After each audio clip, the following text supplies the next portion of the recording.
મારા વહાલા વિદ્યાર્થી મિત્રો, ધોરણ 8, 9, 10, 11, 12 સ્પર્ધાત્મક પરીક્ષાની તૈયારી કરતા નોકરી વાંચુઓ, સ્નાતક ગુજરાતી સાથે ભણનારા સર્વ વિદ્યાર્થીઓ, આપ સર્વને ઉપયોગી નીવડે તે માટે રૂઢિપ્રયોગ અને તેના અર્થ વિશે તમારી સમક્ષ વિડીયો લઈને હાજર થયો છું. તમે વિડીયો જુઓ તેવી વિનંતી. આ વિડીયોની ખાસિયત એ છે કે આ વિડીયોમાં માથું અને આંખ વિશેના જ રૂઢિપ્રયોગ આપેલા છે. તો ચાલો જોઈએ. વાક્ય પ્રયોગ સાથે આપણે સમજીશું. કંઠે ભુજાઓ રોપવી એટલે વહાલથી આદર સત્કાર કરવો. તેનો અર્થ થાય છે વહાલથી આદર સત્કાર કરવો. તો આપણા ઘેર જ્યારે કોઈ મહેમાન આવે ત્યારે આપણે તેને કંઠે ભુજાઓ રોપવી જોઈએ. માથું ઊંચું કરવું, ગૌરવ વધારવું. મોહનભાઈનો દીકરો ધોરણ 10માં 90% લાવ્યો તો તે માથું ઊંચું કરીને ફરે છે. માથું મૂકવું એટલે બલિદાન આપવું. શહીદ ભગતસિંહે ભારત દેશ માટે પોતાનું માથું મૂક્યું છે.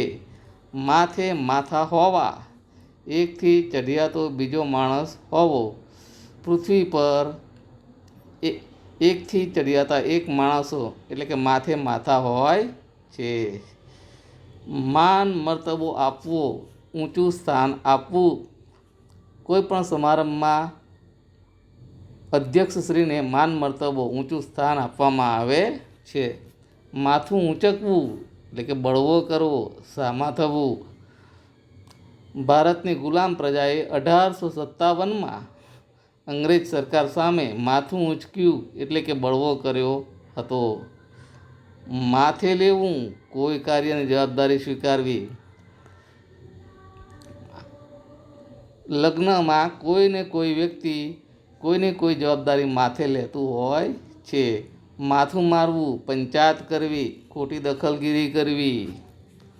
આપણે બીજાની વાતમાં હંમેશા પંચાયત કરતા હોઈએ છીએ, માથું મારતા હોઈએ છીએ.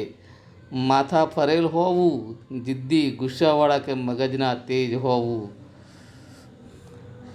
કેટલાક બાળકો પોતાના મા બાપનું કહેલું માનતા નથી ત્યારે તે માથા ફરેલ જેવા લાગે છે, હોતા નથી. માથું પટકવું, નકામી મગજમારી કરવી. ઘણા સમયથી વિડીયો બનાવવાની માથું પટકવા જેવી નકામી મગજમારી કરી રહ્યો છું. માથે બેસવું, અતિશય લાડના કારણે કાબુ બહાર જવું. મા બાપ ક્યારેક પોતાના બાળકોને માથે બેસાડીને બગાડે છે. માથું નીચું થવું, શરમજનક સ્થિતિમાં મુકાવું, ક્ષોભ થવો. આપણી ભૂલ પકડાય ત્યારે આપણે માથું નીચું નમાવીએ છીએ. માથે આકાશ તૂટી પડવું, મોટી આફત આવી જવી. જીવનમાં ઘણી વખત મોટી આફતો આવી જાય છે ત્યારે લોકો કહેતા હોય છે કે એના માથે તો આભ તૂટી પડ્યું. માથું ઊંચું કરીને જીવવું, સમાનભેર જીવવું. હંમેશા આપણે માથું ઊંચું કરીને જીવન જીવવું જોઈએ. માથા ભારે હોવું, કાયદાને ન ગણકારનાર, ઉપદ્રવી માણસ હોવું. અસામાજિક તત્વો હંમેશા માથાભારે હોય છે કારણ કે તેઓ કાયદાને પણ ગણકારતા નથી અને પ્રજાને પણ ગણકારતા નથી. માથા પર બેસાડવું, ખૂબ માન આપવું. આપણને મનગમતા મહેમાન આવે તો માથા પર બેસાડીએ છીએ. બે માથાવાળા હોવું, અતિશય બહાદુર હોવું. શિવાજી 2 માથાવાળા હતા એટલે જ તેઓ ઔરંગઝેબની સામે ટકી શક્યા. માથે માથું ભટકાવવું એટલે સમાન શક્તિવાળા સામે ટક્કર થવી. અકબર અને રાણા પ્રતાપ બંનેનું માથે માથું ભટકાયું હતું. આંખનું પલકું કરવું, ખૂબ જ માન વહાલ આપવું.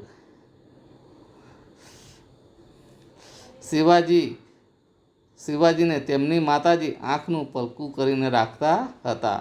આંખે આદરવું, ખૂબ જ સન્માન કરવું. આપણે ગાંધી બાપુનું ચિત્ર જોઈએ તો આપણે આંખે આદરવું જોઈએ. માથું નમાવવું, આદર વ્યક્ત કરવો. માથું ઝુકાવવું, સન્માન દર્શાવવું. બંનેનો અર્થ સમાન જ છે. શિરે ધરવું, ખૂબ આદરપૂર્વક સ્વીકારવું. શિરે ધારણ કરવું, અત્યંત આદરપૂર્વક સ્વીકારવું. આ બધા શબ્દો માટે એક વાક્ય આપણે કહી શકીએ કે દરેક ધર્મના લોકો પોતાના ધર્મ ગ્રંથને શિરે ધરે છે, શિરે ધારણ કરે છે, તેની સમક્ષ માથું ઝુકાવે છે, તેની સમક્ષ માથું નમાવે છે. આંખે પાટા બાંધવા, સત્યની અવગણના કરવી. જે મા બાપો પોતાના સંતાનોની ભૂલ પ્રત્યે આંખે પાટા બાંધે છે તે સંતાનો હંમેશા મોટો ગુનો કરવા પ્રેરાય છે. આંખ આડા કાન કરવા, જોયું ના જોયું કરવું, ધ્યાન ન આપવું. ઉપરનું જ વાક્ય અહીં લાગુ પડે છે. આંખે લોહી ઉતરી આવવું, અપાર વેદના થવી. ઓપરેશન દરમિયાન તેને ભાન આવી જતાં તેની આંખોમાં લોહી ઉતરી આવ્યું. આંખ કરડી કરવી, ગુસ્સાથી જોવું. જે મા બાપ પોતાના સંતાનો પ્રત્યે ક્યારેક ક્યારેક આંખ કરડી કરે છે તે સંતાનો હંમેશા આજ્ઞાંકિત હોય છે. આંખમાં ધૂળ નાખવી, છેતરવું કે ધોખો આપવો. કેટલાક ઠગ લૂંટારા આજના જમાનામાં ભોળા માણસોની આંખમાં ધૂળ નાખી જાય છે. આંખ ઉઘડવી, સાચી સમજ આપવી, સાચી વાતનું ભાન થવું. એકની એક ભૂલ બીજી વાર થાય ત્યારે આંખ ઉઘડી જાય છે. આંખ ઠરવી, તેનો અર્થ થાય છે સંતોષ કે શાંતિ થવી.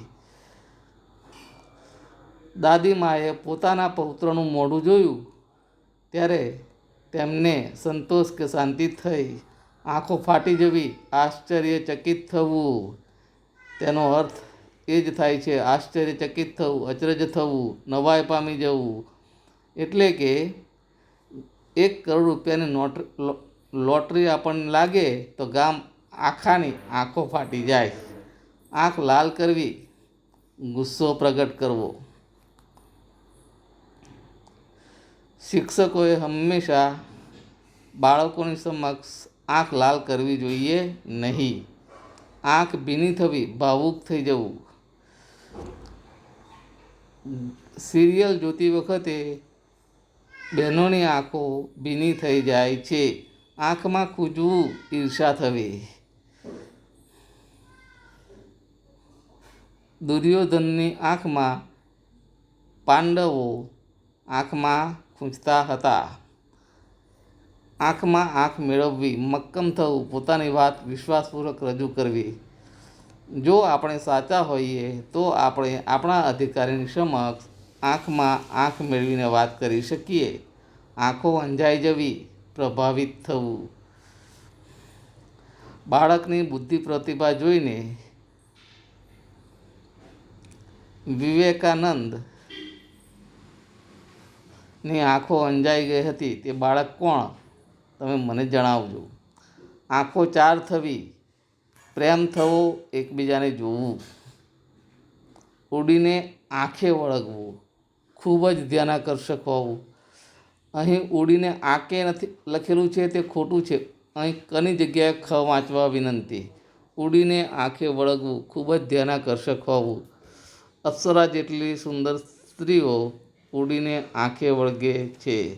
આંખ મળી જવી, મોડેથી ઊંઘ આવી જવી, ઝોકું આવી જવું. આખી રાત જાગ્યા પછી વહેલી સવારના આંખ મળી ગઈ. આંખે અંધારા આવવા, ભારે આઘાત લાગવો, શુદ્ધ બુદ્ધ ખોઈ બેસવી.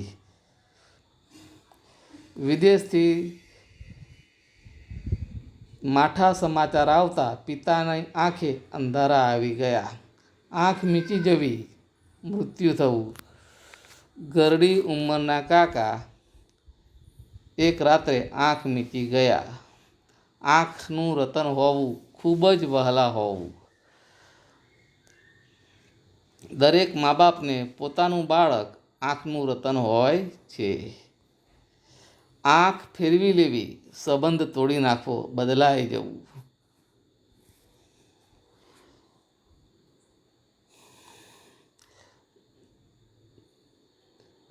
મોહનભાઈને દેવું થઈ જતાં તેમના સંબંધીઓએ આંખ ફેરવી લીધી.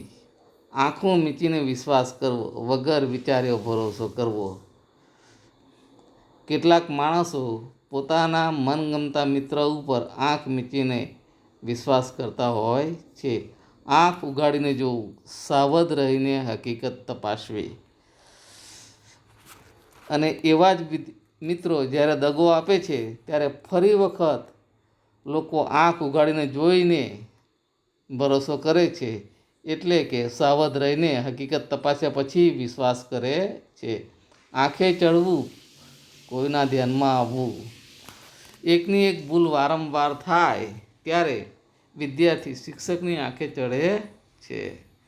આંખ ના માળવી, શરમના કારણે નજર મેળવી ના શકવી. દીકરાથી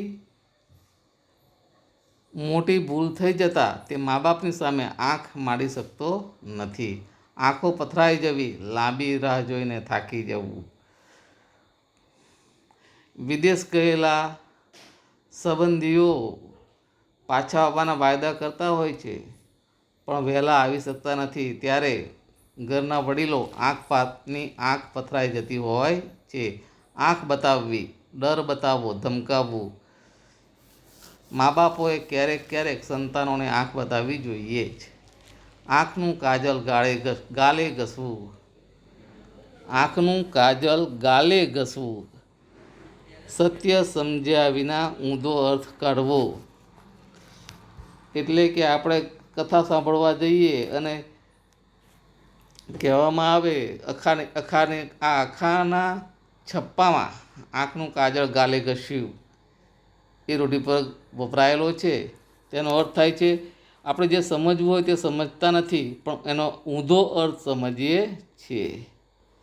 તો આ સાથે આજનો આંખ અને માથા વિશેના રૂઢિપ્રયોગોનો વિડીયો અહીં પૂરું કરું છું.